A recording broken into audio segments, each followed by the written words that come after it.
Shalom, selamat pagi anak-anak sekalian. Apa kabar kalian pagi hari ini? Saya berharap anak-anak semua dalam keadaan sehat dan luar biasa. Baik anak-anak, kita akan mulai pelajaran kita hari ini, tapi sebelumnya kita mau berdoa. Mari kita berdoa. Bapa di surga, terima kasih untuk hari baru yang Tuhan berikan bagi kami, dan kami akan memulai pelajaran kami. Tuhan memberkati, membimbing kami dari awal, pertengahan, sampai akhir. Dalam nama Tuhan Yesus kami berdoa. Amin.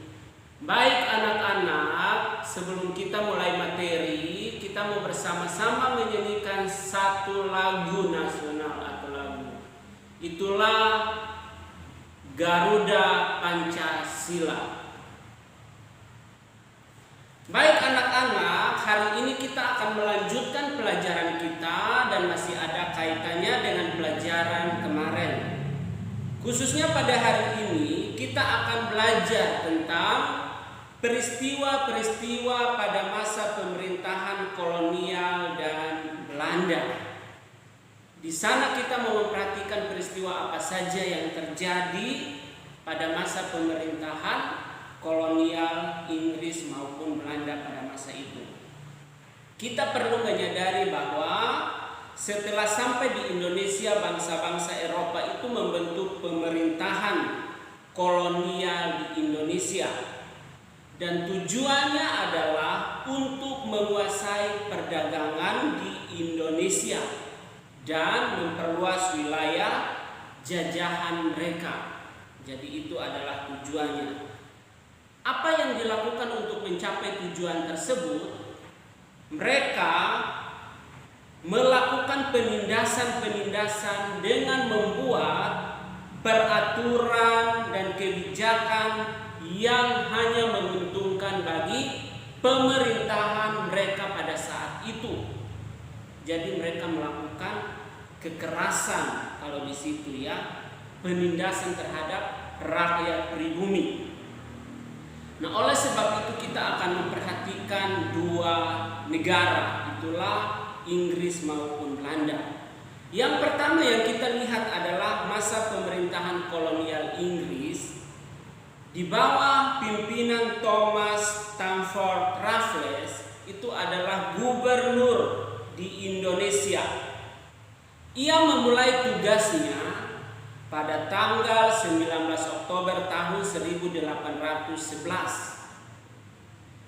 Pada masa pemerintahannya banyak kebijakan yang ia ambil atau yang diberlakukan di Indonesia. Setidaknya ada dua yang kita perhatikan. Yang pertama itu adalah kebijakan di bidang ilmu pengetahuan. Apa yang dilakukan? Dikatakan di sana pemerintahan Inggris ini mengundang para ilmuwan dari luar negeri untuk datang dan mengadakan penelitian di Indonesia. Dan hasil penelitian yang mereka dapat adalah berhasil ditemukannya bunga bangkai yang akhirnya diberi nama bunga Rafflesia arnoldii. Kita memperhatikan dari situ mereka mulai membangun kebun raya Bogor. Sampai sekarang kebun raya Bogor merupakan kebun biologi yang mengoleksi berbagai tanaman di Indonesia, bahkan dari berbagai penjuru dunia. Coba lihat, untuk mencapai tujuan mereka luar biasa ya, mereka berusaha. Tapi kebijakan yang kedua itu adalah di bidang ekonomi. Apa yang dilakukan oleh pemerintahan kolonial Belanda di sana, kolonial Inggris, di sana mereka menerapkan sistem sewa tanah. Jadi semua tanah yang ada di Indonesia dianggap milik negara. Jadi kalau rakyat mau bekerja harus menyewa tanah dari mereka atau dari pemerintah melalui membayar pajak.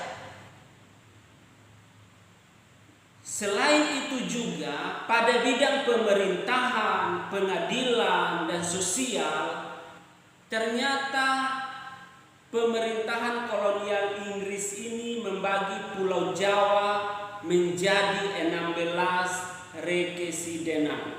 Wow, di mana setiap keresidenan memiliki badan pengadilan masing-masing, dan mereka melarang adanya perdagangan budak. Jadi luar biasa ya, untuk mencapai tujuan mereka melakukan hal-hal yang begitu luar biasa pada saat itu. Nah, itu adalah dari pemerintahan kolonial Inggris. Sekarang kita memperhatikan dari pemerintahan masa kolonial Belanda. Kita tahu Belanda mendarat pertama itu di Banten pada tahun 1596 di bawah pimpinan Cornelius de Houtman, di mana setelah itu mereka membangun perusahaan-perusahaan perdagangan, dan salah satunya yang kita kenal adalah VOC, Verenigde Oud-Indische Compagnie. Pada tanggal 20 Maret tahun 1602. Apa tujuan dari VOC ini? Ada 3 tujuannya. Yang pertama, menguasai pelabuhan-pelabuhan penting.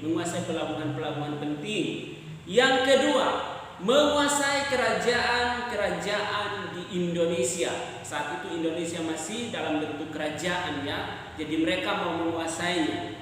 Lalu yang ketiga, melaksanakan monopoli perdagangan rempah-rempah. Ya, jadi monopoli ya, ingin menguasai hasil rempah-rempah yang dimiliki oleh Indonesia pada saat itu.